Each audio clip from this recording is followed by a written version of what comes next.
इसके बारे में आप क्या कहेंगे? आज जो फैसला आया है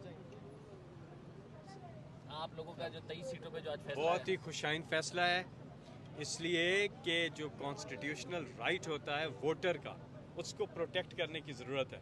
और ये ऑब्जर्वेशन में भी था कि वोटर ने वोट दिया, मिसाल के तौर पे आपको रिजर्व सीट तैयब ले गया। क्यों भाई, वोट तो आपको दिया है, तो ये क्यों लेके जा रहे हैं रिजर्व सीट? तो इसलिए वोटर का जो राइट है ना वो मजरू होता है इससे। तो ये बड़ा अच्छा फैसला है, जिधर रिजर्व सीट से उधर आनी चाहिए। अभी जो हमारी रिजर्व सीट्स बनती हैं खवातीन की और अकलियतों की, वो हमें मिलनी चाहिए कि साथ फॉर्म 45 के विनर्स भी पीटीआई के आना चाहिए इंशाल्लाह। टू